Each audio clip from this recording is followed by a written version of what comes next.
What if the first kings didn't rule after Eden but before it?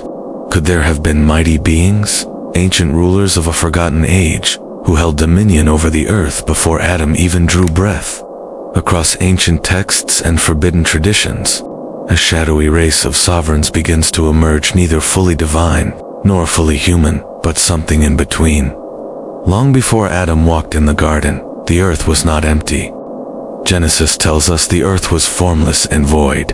But the ancient Hebrew word tahu vabu also suggests a chaotic ruinal world that had been devastated and then reset.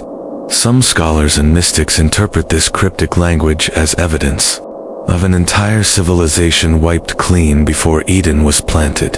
Who were they? And what unspeakable acts brought about their destruction? These ancient rulers are hinted at in the most veiled corners of Scripture, referred to in scattered verses and buried traditions.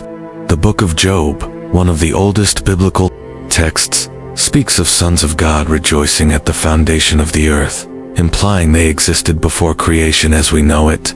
Early church fathers and Jewish sages alike puzzled over these passages. Were these angelic beings, or something else? In Mesopotamian lore, the Anunnaki are described as god-kings who ruled before the flood. In Ugaritic texts, the Rephaim are named as ancient kings who still speak from the underworld. The Greeks remembered them as Titans, those primal forces who warred against the gods themselves. Could these myths be corrupted memories of the same entities?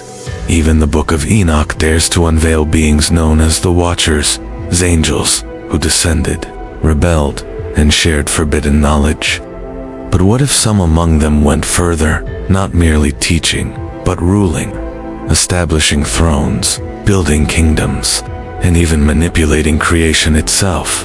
The idea is terrifying, that Eden was not the beginning of man's story, but the interruption of something far older and far darker. Some Kabbalistic texts refer to the concept of worlds. Before Adam, Olamot Shalivne Adam, realities, or ages that came and perished, each destroyed because they could not withstand divine order.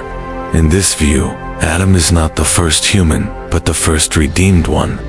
Before him were others, rulers, who fell, kings who defied the divine, and realms that now exist only in echo.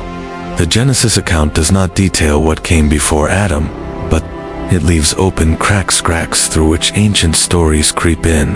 Why else does the Bible mention giants in the land in Noah's day, or speak of kings ruling in Canaan before Israel arrived? These fragments suggest an older, deeper narrative, one of power, pride, and punishment. In this forbidden timeline, the Titans are not mere myth but historical echoes of pre-Adamic kings, great and terrible beings who walked the earth when it was young.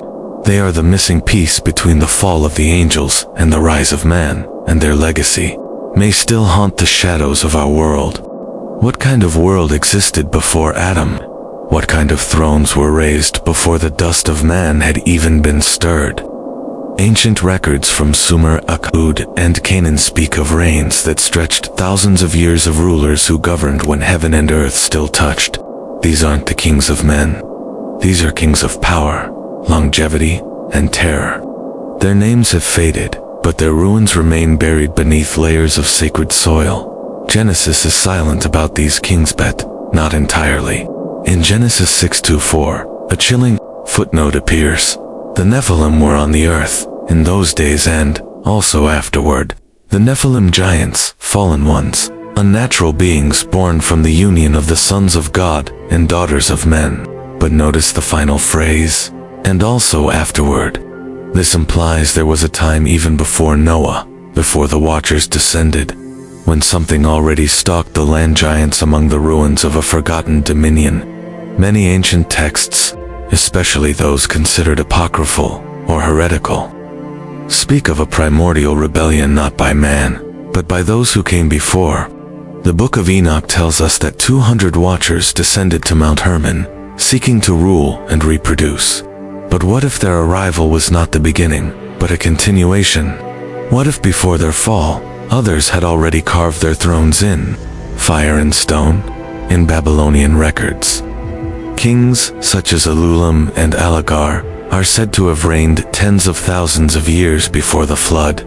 This is not poetic metaphor, it is timeline. Ancient kingships recorded in the Sumerian king list stretch impossibly far into the past. These are not legends built around ordinary humans. These are accounts of divine or semi-divine rulers, beings who predate Adam and his children across traditions. A consistent image forms, beings that stood taller than men, lived longer than nations, and wielded knowledge that could split heaven from earth. The Titans of Greek myth were not born of imagination. They were echoes, resonances of a more ancient truth. Their fall, their war, their banishment all mirror the punishment of divine rebels in Hebrew texts. What were these kings made of? Some stories say they were part flesh, part spirit entities that blurred the line between material and immaterial. Others suggest they were entirely different beings of stone, fire, light, or shadow. Job 26:5 whispers, "The dead tremble under the waters, and those who dwell therein." The Hebrew word for dead here, rephaim, also means giant kings, those who ruled once and now reside in the depths. These thrones of stone, fire, shadow were not built by humans. They were built by powers far beyond us. Some were erected to honor the Most High. Others, perhaps, to defy him. Their architecture lies hidden in megalithic ruins that defy explanation. Baalbek, Göbekli Tepe, the platform of Giza. Structures so ancient and so precise they mock the limits of human history. If these were the Titans, then their reign was never meant to be permanent. Pride and forbidden knowledge brought them down. The divine order could not tolerate their dominion. As Enoch records, judgment fell, mountains cracked, stars fell, kingdoms burned, and the thrones of the pre-Adamic kings were shattered, buried, or wiped from memory, but not entirely. Their stories survive as fragmented myths. Their ruins speak in silence, and their blood-tainted forbidden may still run in the veins of the mighty. What destroyed the kings before Adam? What divine sentence could erase not only a civilization, but the very memory of its existence? Before Eden, before the garden bloomed, there may have been kingdoms that defied the Creator's original order. These were not realms of innocence. They were citadels of pride, ambition, and forbidden knowledge. The ancient texts hint not at a single fall, but at multiple, catastrophic collapses. Not just one Eden lost, but several. The Book of Jubilees and the Book of Giants speak of the Watchers, the angels who descended and took human wives, but also of beings who already reigned, long before the descent. The Watchers did not arrive to an empty world. They arrived into an ancient contest, a battlefield of rival dominions. The Titans may have been the first kings, but they were not the last. Scripture whispers of the deep, a place of chaos beneath creation.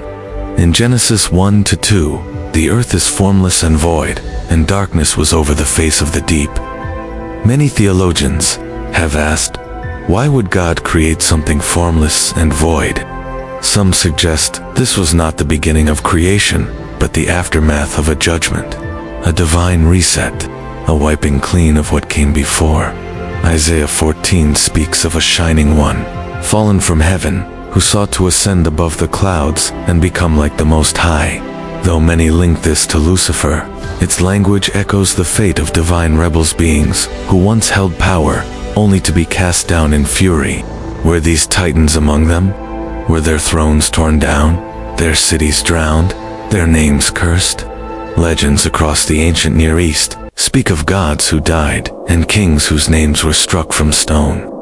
In Egyptian lore, Osiris is murdered and dismembered, a symbolic echo of a kingdom broken apart.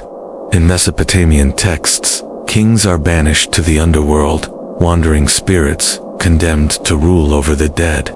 In Hebrew tradition, these beings became the rephaim, giant spirits of kings locked in Sheol, trapped between worlds.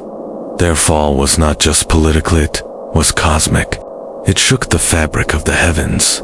It restructured the hierarchy of powers. As Enoch records, God did not merely destroy their cities, he bound their leaders in darkness, sealed them in prisons of flame, and pronounced judgment over their seed.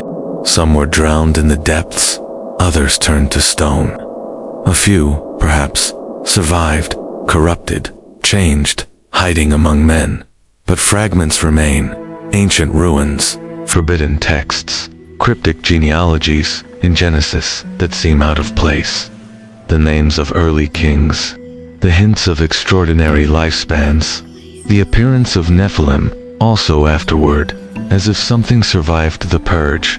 Perhaps the pre-Adamic kings did not die but were scattered, and now, as humanity races toward another tower of pride, as knowledge once again outpaces wisdom, the old echoes grow louder. The Titans may be gone, but their story is not over. In every myth of ancient kings who rose too high, in every tale of gods punished for hubris, there is a memory of something deeper, something older than Adam. Not all kingdoms were born in Eden. Some were born in defiance,